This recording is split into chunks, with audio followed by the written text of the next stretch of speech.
मैं तुमसे कुछ कहना चाहता हूँ। क्या कहना चाहते हैं? क्या कहना चाहते हैं? मैं क्या कहना चाहता हूँ? मैं तुमसे 3 शब्द बोलने के लिए बरकरार हूँ। I love you. मैं प्यार नहीं करती हूँ। मैं प्यार नहीं करती हूँ आपसे। हो मेरा दिल देवे का प्रयास हो सकता। आई कहती है कि मैं आपसे प्यार नहीं करती हूँ।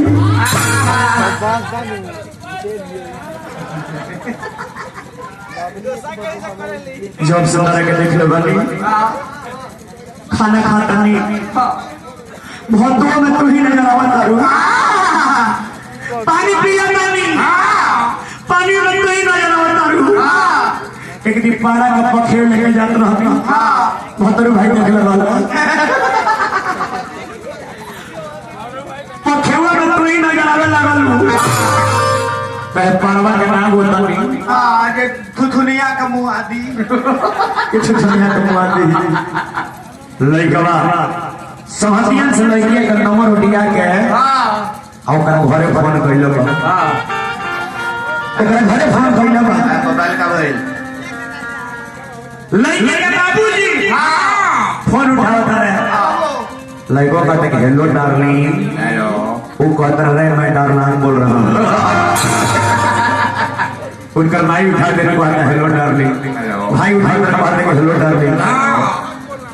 और लड़किया नंबर अलग जाके निकाल के और पर नंबर लगावला सी प्लस के हेलो हेलो हेलो हेलो क्या बोला था? के बोला था हमारा के भुला गए। हम तरह के चाहे वाले हम तोहर प्रेमी बोला था। भादारू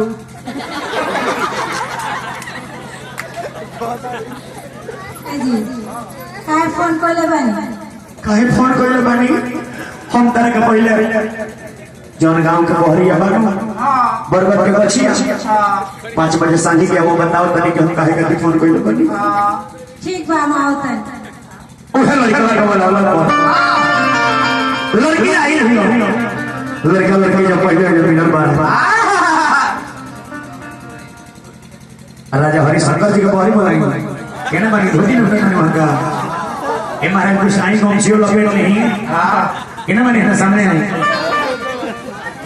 लड़का जब लड़किया के देखला सा हां हां वही लड़का लड़की में नजर मिलल बा।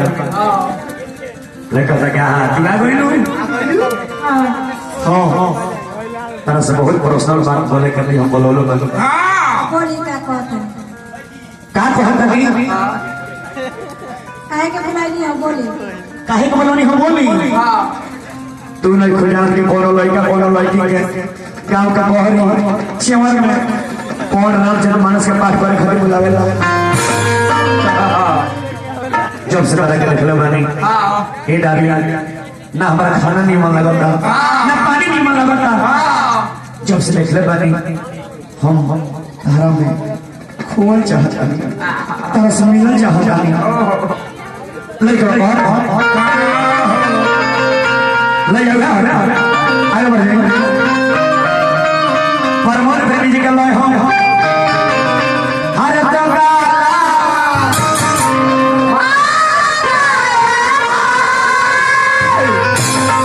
जब से गीत आई बा मेहरारू लो हमारा मरद का दो गालवा पहल शुरू कर देला। हां हां लेकिन नहीं को नहीं के रखा ये पूछ आज दिलवा बाटे दीवाना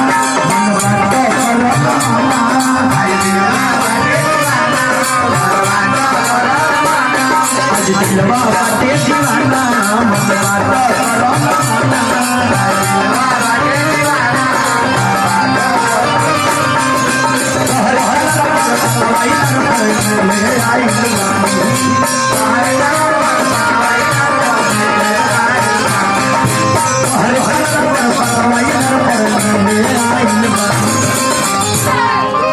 हर कमारिया ए गोरी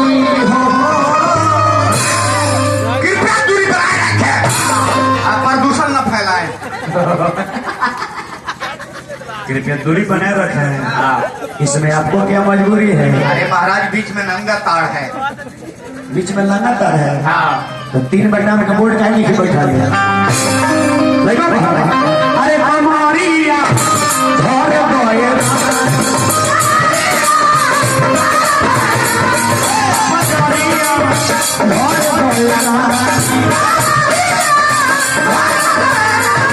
आज दिलवा पाके दीवाना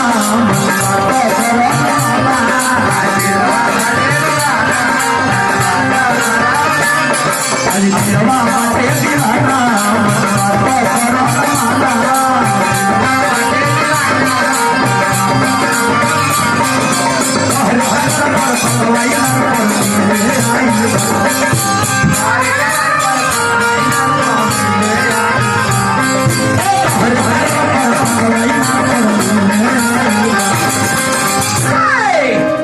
हर कमारिया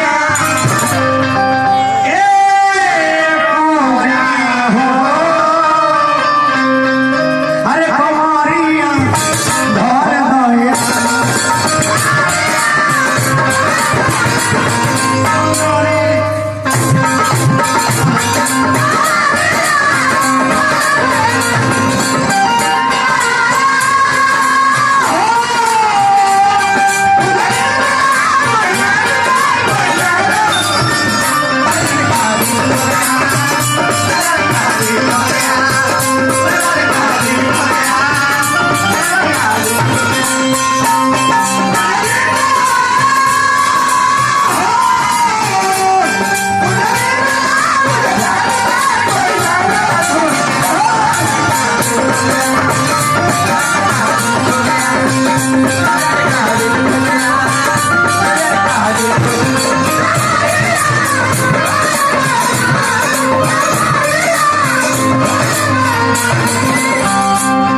क्या बात है महात्मा जी, क्या बात है? का महात्मा जी का आत्मा करो था कंठी फेरे के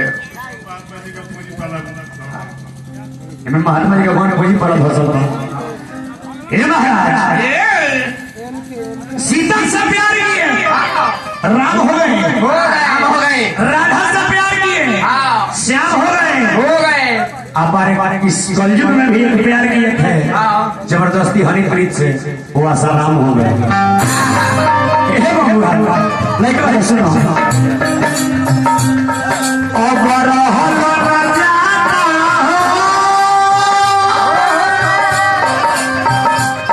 कुछ कुछ कहल न जाता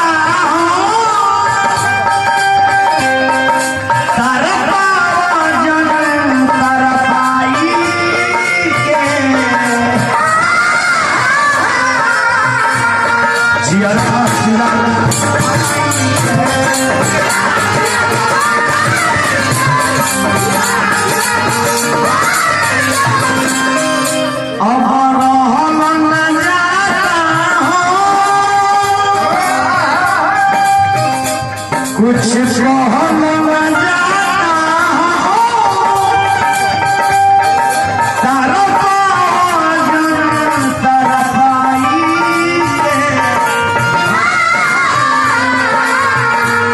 जियरा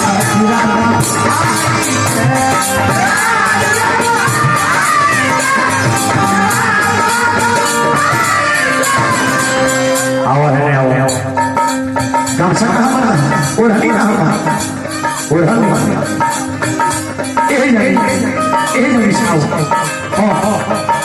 यही नहीं ठीक यही नहीं हाँ हाँ ये बात आओ है आओ ओढ़नी अच्छा